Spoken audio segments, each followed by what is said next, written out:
Yeah? All right. All right. Good afternoon, and welcome to the last class of How to Start a Startup. So this is a little bit different than every other class. Every other class has been things that you should be thinking about in general at the beginning of a startup. And today, we're going to talk about things that you don't have to think about for a while. In fact, you shouldn't.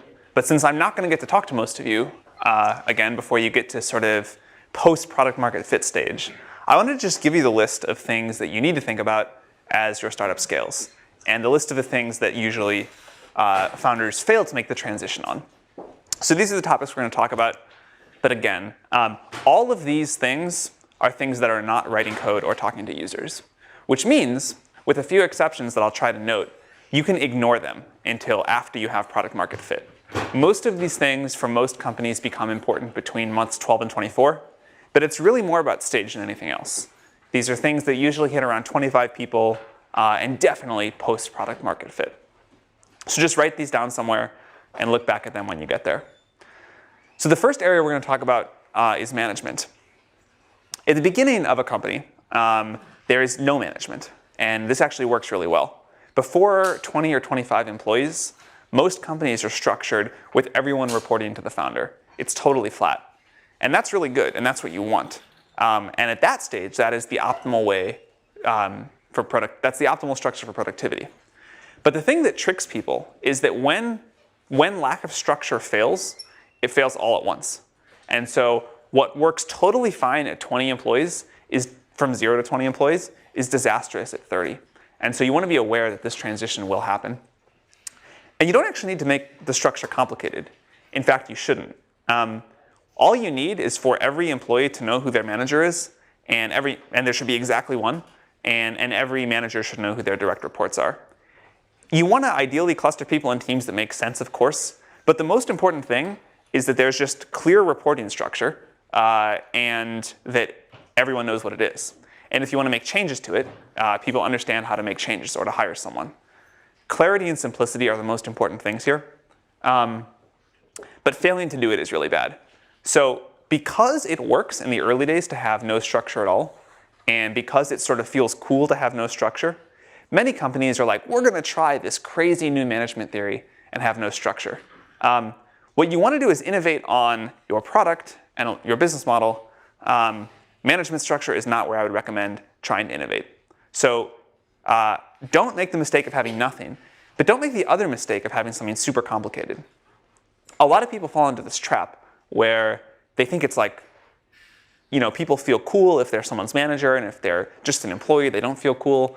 So people come up with these convoluted circular matrices, management structures where you report to this person for this thing, and this person for that thing, and this person for that thing, but actually this person reports to you for this thing.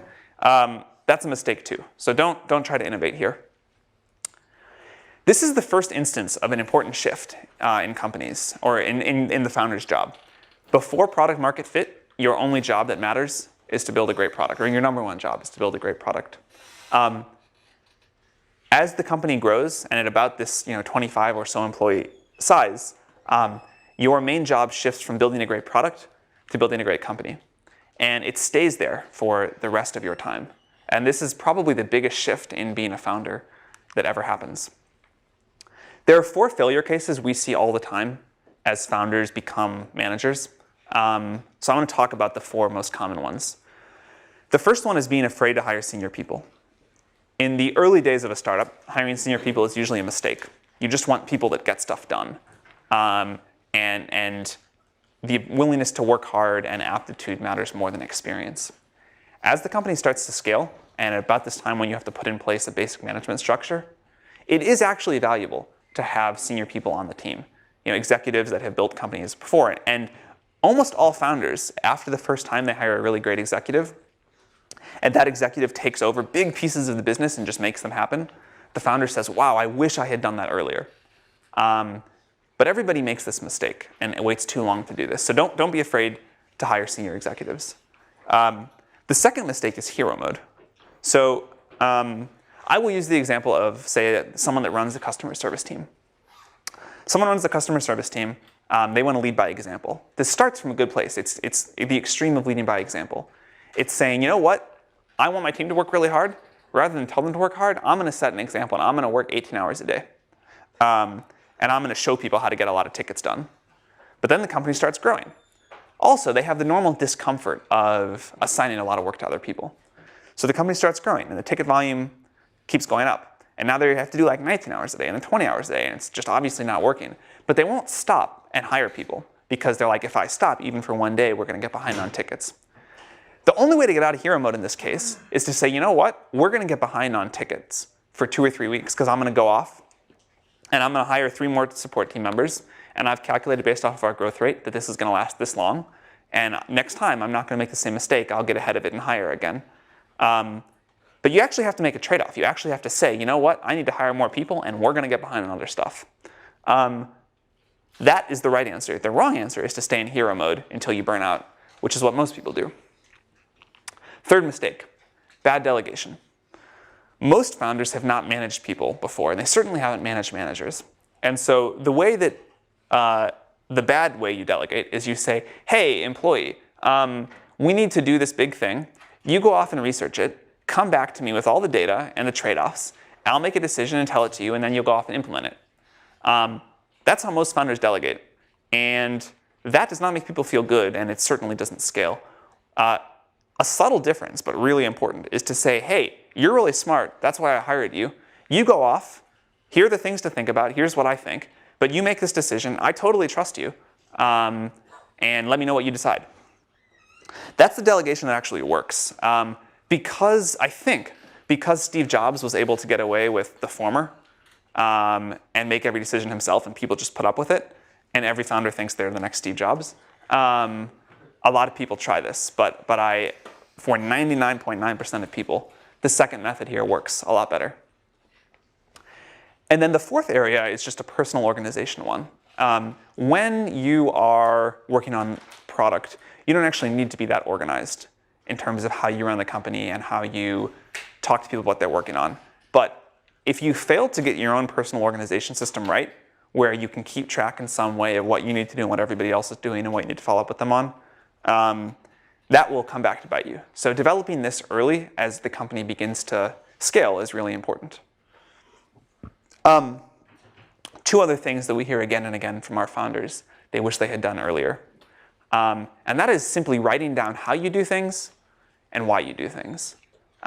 These 2 things, the how and the why, are really important. In the early days, you just tell everyone, employee, when you're like sitting around having lunch or dinner, you know, this is how we think about building product, this is how we push to production, you know, this is how we handle customer support, whatever. As you get bigger, you can't keep doing that. And if you don't do it, someone else is just going to say it. But if you write it down and put it up on a wiki or whatever that every employee reads, you as the founder get to basically write the law. And if you write this down, it will become law in the company. And if you make everyone read this, as the company hires 100 and then 1,000 employees, people will read this and say, all right, that's how we do things. If you don't do it, it'll be like random oral tradition of whatever the hiring manager or their best friend that they make at their first week at the company tells them. So writing down how you do things and the why. The why is the cultural values. Brian Chesky talked about this really well. Every founder I know wishes that they'd written down both of these, the how and the why, earlier, to just establish it as the company grows. And then this becomes what happens. I think it's one of the highest leverage things you can do that people don't. All right, next area, HR. HR is another thing that most people correctly ignore in the first phase of a startup, because again, it's not writing code, it's not talking to users. But it's a huge mistake to continue to ignore it. And the reason that I think most founders ignore it is they have in their mind this idea of like TV sitcom HR, you know, awfulness. But it doesn't have to slow you down. Actually, it speeds you up. Most founders will say out of one side of their mouth, people are our most important asset, and on the other side, we don't want any HR. So what they mean is we don't want HR. We don't want like the bad kind of TV HR. What good HR means is a few things. A clear structure, which we already talked about. You know, a path for people about how they can evolve their careers. Most important, one of the most important things is performance feedback. Again, this happens organically early on. People know how they're doing. As the company gets to 25, 30, 45 people, that gets lost. And it doesn't have to be complex. It can be super simple, but there should be a way that it happens, and it should be frequent. People need to hear pretty quickly how they're doing, and it should tie, if they're doing badly, to a way you get them out of the company, or if they're doing well, there should be a clear path to how this ties to compensation. And that's the next thing. In the early days of a startup, people's compensation is whatever they negotiate with the founder, and it's all over the place. As you grow, it feels hopelessly corporate, but it really is worth putting in place these compensation bands. So a mid-level engineer is in this range, a senior engineer is in this range. Here's how you move from this to this. And it keeps things really fair. Someday, everyone will find out everyone else's comp. If it's all over the place, it will be a complete meltdown disaster. If you put these bands in place early, it will at least be fair. It will also save you a lot of crazy negotiation. One thing that I think is really important when it comes to HR is equity. Most people get this right now for the early employees. They give a lot of equity. But I think you should continue to give a lot of equity all the way through. And this is one place that your investors will always give you bad advice. I think, not YC, but all other investors give bad advice here. Most do. You should be giving out a lot of equity to your employees. Now, this dilutes everyone, right? This dilutes you as the founder and the investors equally. For some reason, founders usually understand this is good. Investors are very short-sighted and don't want to dilute themselves. So they'll fight you over every equity grant. But we've seen a lot of data at YC now, and the most successful companies, and the ones where the investors do the best, end up giving a lot of stock out to employees year after year after year. So I tell founders, you should think about, for the next 10 years, you're going to be giving out 3 to 5% of the company every year, because you just get bigger and bigger. So the individual grants get smaller, but in aggregate, it's a lot of stock. And I think this is really important to do. If you value your people, you should be doing this. Specifically, you need to do this with refresher grants. And you should get a plan in place for this early.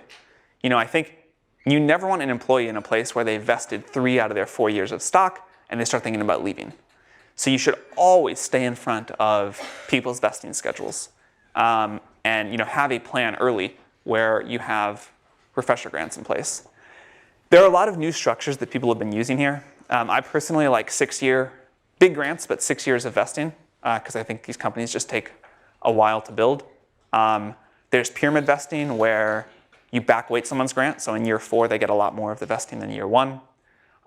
There's a concept, different names for it, but something like continuous forward vesting, where people's grants are automatically re-upped every year at the same number of shares. Whatever you decide, get an option management system in place at about this point. The normal way people do this is just someone keeps an Excel spreadsheet. I have seen mistakes that have cost employees or companies tens of millions of dollars because they didn't get this right. So there's really good option management systems or software, and you should get those in place around this point.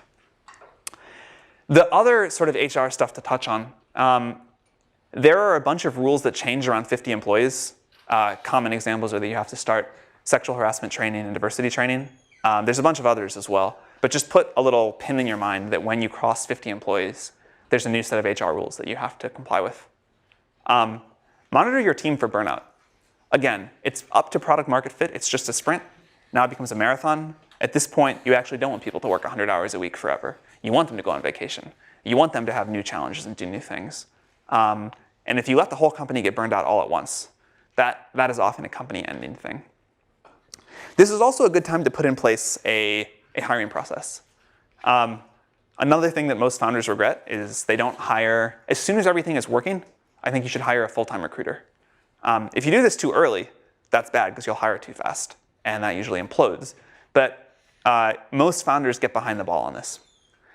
There are a lot of other sort of just hiring process tips. For example, I think most companies, even until they get up to, say, 300 or 400 employees, should announce every offer on some internal mailing list or something before they make it.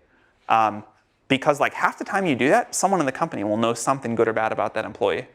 And the companies that I know that have instituted this have been really happy. Also a good time to have a program in place to ramp up employees. So when someone starts, what does their first week look like? How do they get spun up? How do they learn everything they need to learn? Are they going to have a buddy that's going to think through them? That's going to help them think through kind of everything about the company. Here is one that you actually do need to think about before the 12 to 24 month mark, which is diversity on the team.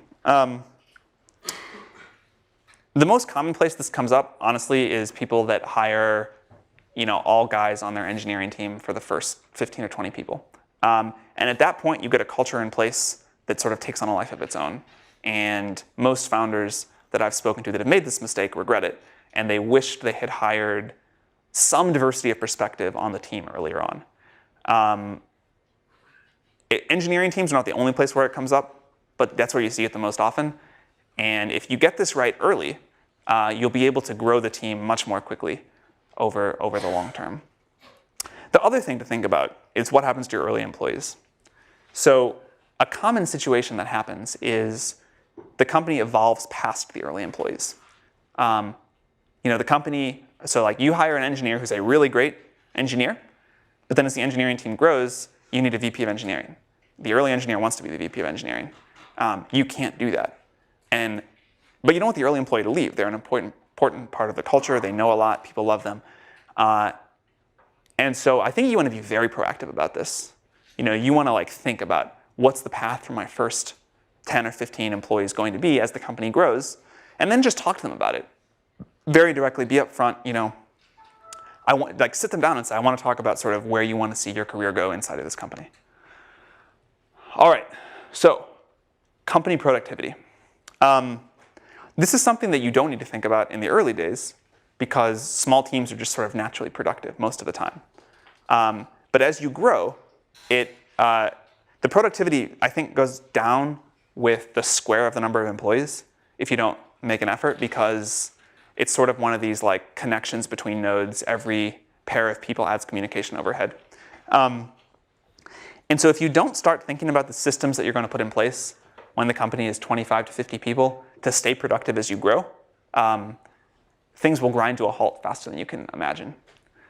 The single word that matters most, I think, to keep the company productive as it grows is alignment. The reason companies become unproductive is people are either not on the same page and don't know what the same priorities are, or they're actively working against each other, which is obviously worse. But if you can keep the entire company aligned in the same direction, you'll have won well over half of the battle. And the way to start with this is just a very clear roadmap and goals. Everyone in the company should know what the roadmap for the next 3 or 6 months or a year, depending on where the company is in its life cycle, looks like.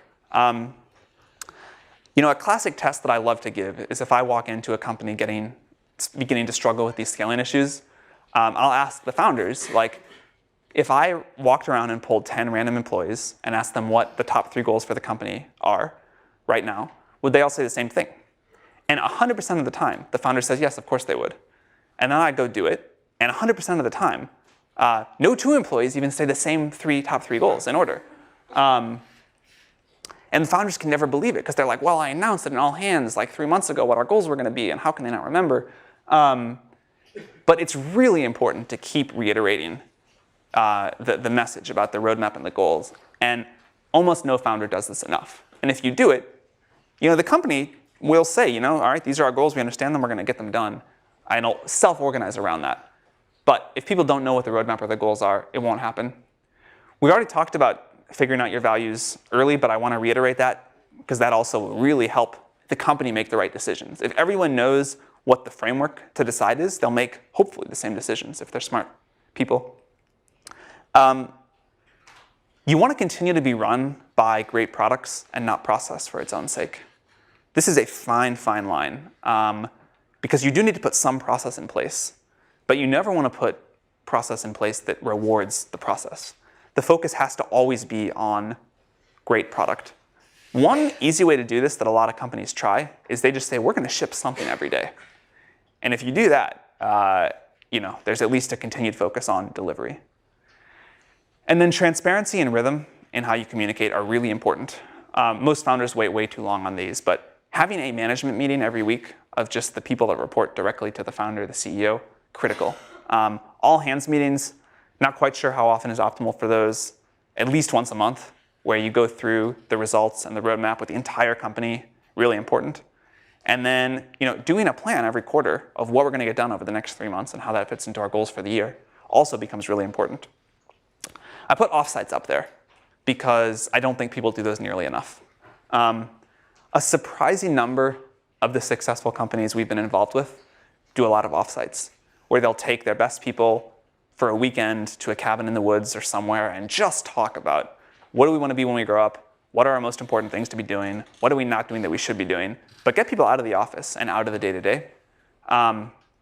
Everyone I know that does those thinks they're well worth the time. So the goal in all of this productivity planning is that you're trying to build a company that creates a lot of value over a long period of time. And the long period of time is what's important here. You can avoid all of this and just like with the authority of the founder, make sure the company ships a great next version. But that won't work for version 10. It won't work for version 11.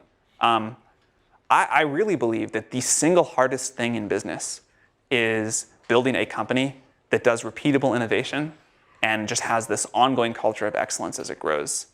If you look at the examples of this, most companies fail here. Most companies do one great thing where the founder just pushes to get it done, and then don't innovate that well on follow-on products. And it really takes founders that think about how I'm going to do this second thing, this really hard thing, to get something like an Apple that can churn out great products for 30 or 40 years or longer. All right, these are super tactical mechanics. This is definitely to just put on a list and remember these things for later. All right, in the early days, people basically ignore all accounting and they have, like, maybe if they're lucky, a shoebox full of receipts. They certainly don't have anything that looks like a financial report. This is a good time to get it in place. You know, when things are working, say month 18 or whatever, you can do this with an outsourced person. Just say, you know what? We want to get our books in order. We want to start getting audits every year. We want to start a relationship with an accounting firm. Easy to do, definitely worth it. This is also a good time to collect your legal documents because it's easy to fix things now.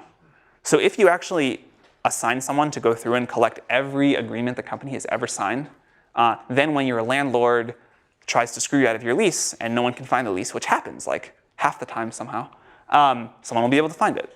Also, you're almost certainly missing something. You know, some employee didn't sign their PIIA or whatever, and you'll find it now. It's easy to fix now. It gets really hard to fix like in the middle of your next round of financing. So again, this is time to bring like a little bit of the order to chaos. FF stock is a special class of stock for founders that the founders can sell in a later round without messing up the common stock valuation. It used to be that most people set this up right when they started the company. Founders Fund sort of popularized this, which is why it's called FF stock. But it became a really bad signal, right? Founders that were obsessed with their own personal liquidity when the company had nothing turned out to like fail most of the time. And so investors learned that if founders pushed on this in the seed round, it was a very, very bad sign.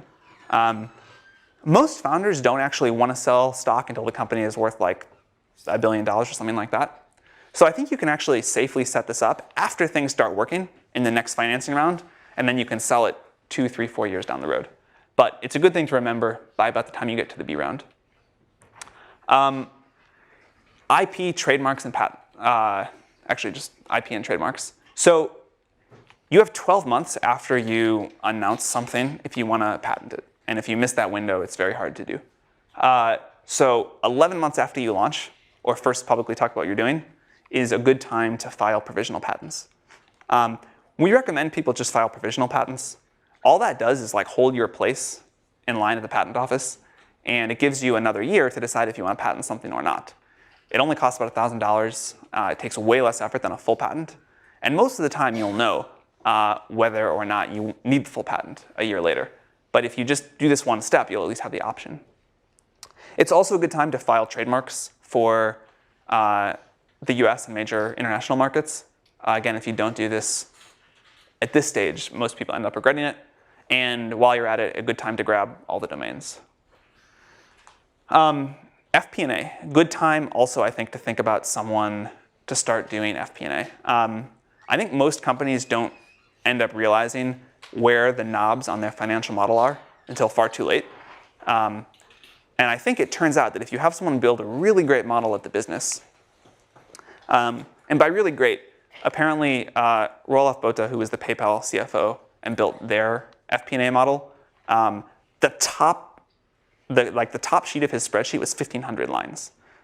just as a level of the detail people build these to.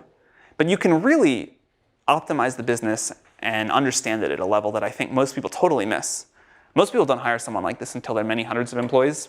I think it's worth hiring earlier. Another thing that I think is worth hiring earlier that almost no one does is a full-time fundraiser. Let's say you hire someone like really, really great, and their full-time job is to raise money for the company. You hire them after your B round, and you say, you know what, by the time we raise our C round, we want the valuation to be double what it would have been otherwise.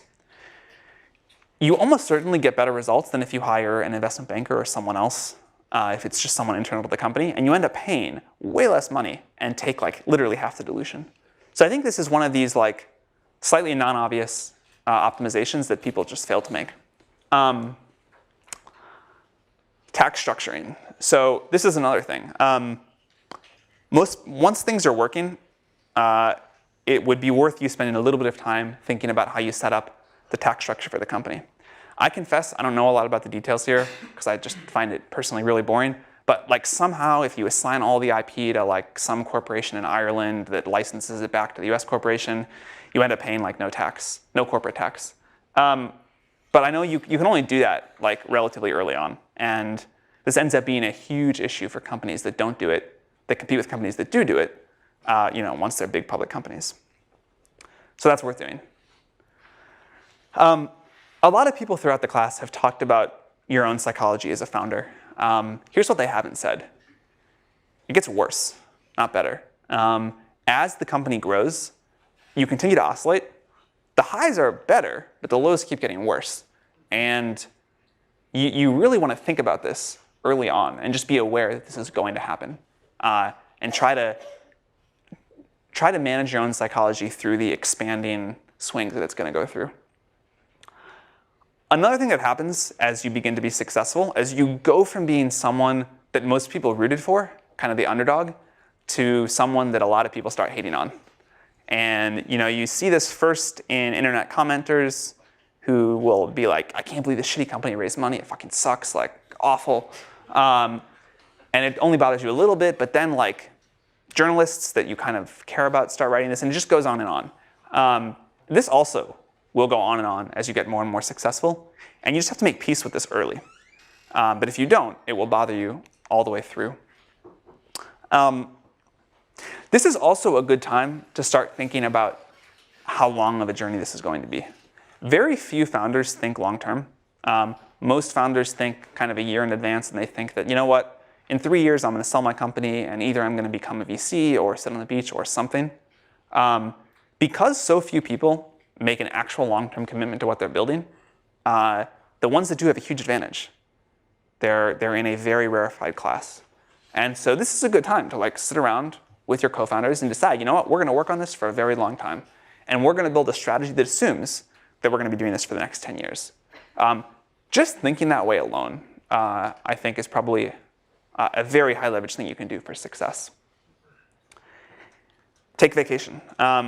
Another common thing that we see is founders will run their business for 3 or 4 years without ever taking more than a day of vacation. And that works for like a year or 2 years or something like that. It really leads to nasty burnout if you don't do it. Losing focus is another way that founders get off track. I actually think this is a symptom of burnout. When you get really burned out on running the business, you want to do easier things or sort of more gratifying things. You want to go to conferences and have people tell you how great you are. You want to do all these things that are not actually building the business. And the most common post-YC failure case for the companies we fund is that they're incredibly focused during YC on their company, and then after they start doing a lot of other things. They advise companies, they go to conferences, whatever. Focus is what made you successful in the first place. There are a lot of reasons people lose focus, but fight against that really, really hard. This is the special case of focus. As you start to do well, you will start to get a bunch of potential acquirers sniffing around. And it's very gratifying. And you're like, wow, I could be so rich and I'd be so cool. And M&A negotiations feel really fun. This is one of the biggest killers of companies, is that they entertain acquisition conversations. You distract yourself you get demoralized if it doesn't happen. If an offer does come in and it's really low, you've already like mentally thought that you're done, and so you take the offer. As a general rule, don't start any acquisition conversation unless you're willing to sell for a pretty low number. Don't ever just check it, hoping that you're going to have the one miracle high offer. If that's going to happen, you'll know, because they'll just make you a big offer before you even meet them. But this is a big company killer. And then, just as a reminder to everybody, the thing that kills startups at some level is the founders giving up. So sometimes you should quit, but if you mismanage your own psychology and you quit when you shouldn't, that is what kills companies. I mean, that is the sort of final cause of death for most of these startups.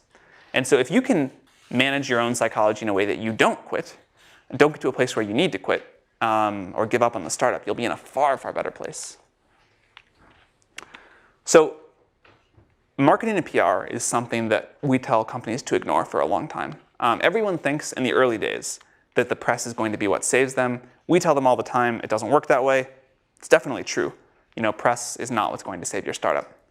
But as you start to be successful, this is something that the founders themselves need to spend time on. So once your product is working, switch from not caring about this to caring about it a little bit. And the two most important things for the founders to do, figure out the key messaging yourselves. Never outsource this to your head of marketing or PR firm. Founders have to figure out what the message of the company is going to be. And once you set that, it kind of sticks. Very hard to change this once the press decides how they're going to talk about you. The other thing is getting to know key journalists yourself. PR firms will always try to prevent you from doing this because they need to have a reason to exist. And so they're like, we're going to handle the relationship with the journalist. We'll just bring you in for interviews. No journalist wants to talk to a PR flack, ever. They're so much more happy to just hear from a founder. I think the biggest PR hack you can do is to not hire a PR firm. Just pick 3 or 4 journalists that you develop really close relationships with, that like you, that understand you, that you get. And then you contact them yourself. They will cover every story you ever give them, and they'll actually pay attention and get to know you and care about the company. This is so much better than the normal strategy of having a PR firm blast 200 contacts that never read their emails with every piece of news. So this is something that I think is important to start doing. This is also the time in a company when business development starts to matter. And so in the early days, you can basically ignore anything that would be like doing deals, except maybe fundraising and sales. This is the time when they're important, and everything, or many things that you do, like even fundraising, it falls under the category of doing deals. So here's my 1-minute crash course on this. There are 5 points that I think are important to understand here. We've talked about this a lot. Nothing will matter if you don't build a great product. So assume that you've done this before you go try and get anyone to do anything with you. Developing a personal connection with anyone you're trying to do any sort of big deal with is really important. For whatever reason, most founders fail to do this, or many founders fail to do this. But no one wants to feel like they're this transactional thing, that you're using them to get distribution for your product or to raise money or whatever. And so figuring out some way to actually care about this person and care about what you're doing with them and not view them, you have to, in your own mind, not just view them as this one-off transaction. You have to actually care about them and what they're going to get out of this. Competitive dynamics. So this is like basic principle of negotiation. Most founders will learn this the first time in fundraising, but it actually matters for everything. The way you get deals done and the way you get good terms is to have a competitive situation. If you don't do this deal with party A, you're going to do it with party B. It's not always an option, but it usually is. And this is like the single thing that makes deals happen and makes deals move. Tyler talked about persistence at the last lecture, so I won't hit on that again too much, other than to say you have to go beyond your comfort point here most of the time as a founder. And then the 5th point is you have to ask for what you want. This is another thing. I still have trouble with this, and certainly most of the founders we do have. If you want something in a deal, just ask for it. Most of the time, you won't get laughed out of the room, and you might get it. But you have to be, like, at some point, you actually have to say, you know, this is what I would like you to do, even if it feels aggressive or an overreach or whatever. So I'm going to close this part of the talk with an image. One of the Airbnb founders drew this on like a business card or something for another founder that was starting a company, and then I saw it once and took a picture of it because I thought it was such a good summary. And what he had tried to draw here was the Y-Combinator process as he remembered it. And I love it because it's like so simple and it looks so doable when it's written on a business card. But you're trying to find product market fit. You know, you're trying to build a product and you're trying to close the gap between those two gears. The only way to do that is to go off and meet the people. You cannot do this without getting really, really close to your users. And then he drew this graph that is sort of on a whiteboard at YC and gotten kind of like one of the YC rites of passage. But that's the graph of how adoption goes for a new company. So you launch in the press, you get a huge spike. It falls off to nothing. At some point, at least one point, things look like they're going to completely die and kind of dip below the x-axis. They recover a little bit. You have this long, long, long trough of sorrow before things work. In Airbnb's case, it was 1,000 days before the graph started ticking upward. You have these wiggles of false hope, and then finally, things start to grow 3 years later. So starting a startup ends up being this very long process. It is, you know, it can be really rewarding. It's definitely long, but it is doable, and that's what I love about that drawing. So with that, I think I have about 10 minutes left. I can answer questions on this or anything else in the course that we've covered, if anyone has some. Yes? You talked about diversity being important, but an earlier speaker said diversity wasn't important, and you should just hire people that are very much like you, and then you can trust and relate to. So here is the question is, how do you square the device of diversity being important with earlier speakers saying you want people that are very similar? The difference, what you want is you want diversity of backgrounds, but you don't want diversity of vision. Like where companies get in trouble is when they have people that think very differently about what the company should be doing or don't work well together. You don't want that. You do want to hire people that you know and that you trust and that you can work with. But if everyone on the team comes from exactly the same background, you do end up developing somewhat of a monoculture, which often causes problems down the road. Not always. Some companies have been successful with that. So what we tell people is hire people that you know and that you've worked with before, but try to hire people that are complementary and aligned towards the same goal, not people that are exactly the same, because you just get a better skill set.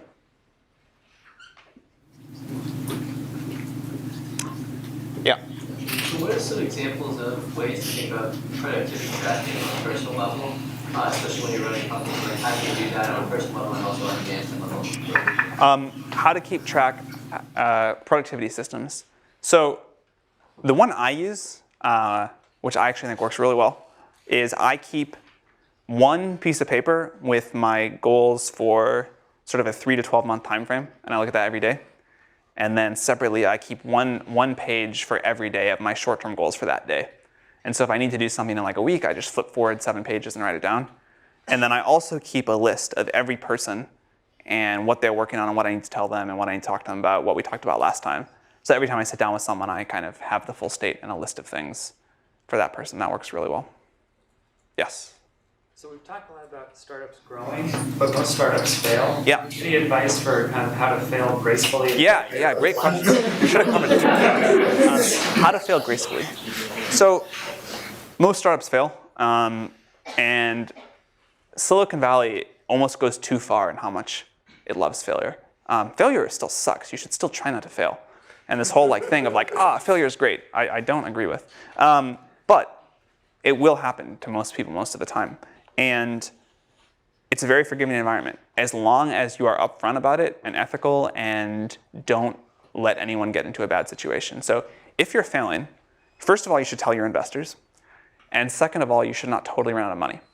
What you don't want is a blow up with a bunch of debts that the company owe and everyone showing up to work one day and the door being locked. You'll know when you're failing. You'll know when the company things just aren't going to work. And you should just tell your investors, hey, sorry, this isn't going to work. No one will be surprised. I expect to lose or I'm willing to lose my money. on every investment I ever make. I know that happens most of the time, and the winners pay for it, still with a factor of 100, so it's okay. People will be very understanding and supportive, but you want to tell people early. You don't want to surprise them, and you don't want to like let your employees get shocked one day when they don't have a job. You want to shut the company down in a graceful way, help them find jobs, make sure you give them 2 or 4 weeks of severance payment so that they're not suffering a cash flow problem. All of this stuff is pretty important. Yes? How many immigrant founders have you seen in Y-Combinator? How many immigrant founders have we seen in Y-Combinator? In the last batch, I think it probably went up for this next batch. In the last batch, 41% of the founders we funded were born outside the US from 30 different countries. So it's a pretty big percentage. And apart from the Silicon Valley, what do you think are other good places to start a startup? Apart from the Valley, where do I think are other good places to start a startup? Well, I still think the Valley is the best by a very significant margin, but I think it's finally maybe beginning to weaken a little bit because the costs have just gotten so out of control. To be clear, if I was going to start a company, I still wouldn't think about it. I would still pick Silicon Valley. And I think if you look at the data of companies over the last few years, Valley still wins by a lot. But Seattle, LA, lots of places outside the US, I think all of these make sense. Like what places outside the US? I hesitate to make recommendations there because I haven't spent enough time in the cities to really have an intuitive feel. But you know as well as I do the common ones people talk about, startup hubs, and I can't make a personal recommendation there. So when did the founders start to think about hiring a professional CEO or like senior guys? When should the founders think about hiring a professional CEO? Never. If you look at the most successful companies in tech, they are run by their founders for a very long time, sometimes forever. And sometimes they even hire a professional CEO and then realize that that is not going to build a great company. And so Larry Page came back to be CEO again. I think if you don't want to be the long-term CEO of a company, you probably shouldn't start one. I'm not totally sure about that. I think there are exceptions. But generally, the transition I talked about today, if you go from building a great product to building a great company, being a founder, for 9 of the 10 years is going to be about building that great company. And if you're not excited about doing that, I think you should think hard about it. Yes? What are some of the most common and most alarming warning signs you should be looking for when you're trying to make this shift from building a great product to building a great company? What are the most common mistakes to make when you're shifting towards building a great company? I think I went through most of them here. I try to put everything in here that I see people mess up most of the time. Yes? Is there a way to get involved in the Y-Com community before getting accepted? Is there a way to get involved with YC before getting funded? No, and intentionally not. Actually, I'll say, the one thing you can do is if you work at a YC company and then later apply, I think that probably that definitely, if you get a good recommendation from those founders, will help with YC. So, working at a YC company helps. But there's not much you can do to help, and that's intentional. There is no pre-startup in the way that there's pre-med. You should just focus on whatever you're doing. And then when you start a startup, there are things like YC and others that are structured to help you. Most of the founders we fund, we don't know at all before we do it. You really don't need to get to know us or get involved. We're all good that way. Yes? There's a statistic you're saying now harder to get into Y-Combinator than get into Harvard. So I'm curious, the criteria that you use for the pickup startup, does it change over time? The question is, what criteria do we use to pick startups, and has it gotten harder? Or has it changed? The 2 things that we need to see are good founders and a good idea. And without both of those, we won't fund a company. But that hasn't changed. That has always been the case.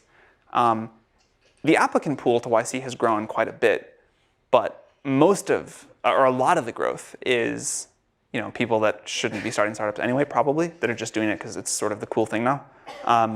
So if you're really passionate about an idea, and the idea is good, and you're smart, and you get things done, and you're executing, I still think you have a very reasonable shot at YC, even though the headline number is bigger. Yes? There's a certain market that you're really excited about but don't necessarily know a lot about yet. Is there a certain path that you recommend or ways to? Sure. If there's a market that you're excited about but don't know a lot about yet, what should you do? Two schools of thought on this. One is to just jump right in, learn it as you go. That's worked a lot of times.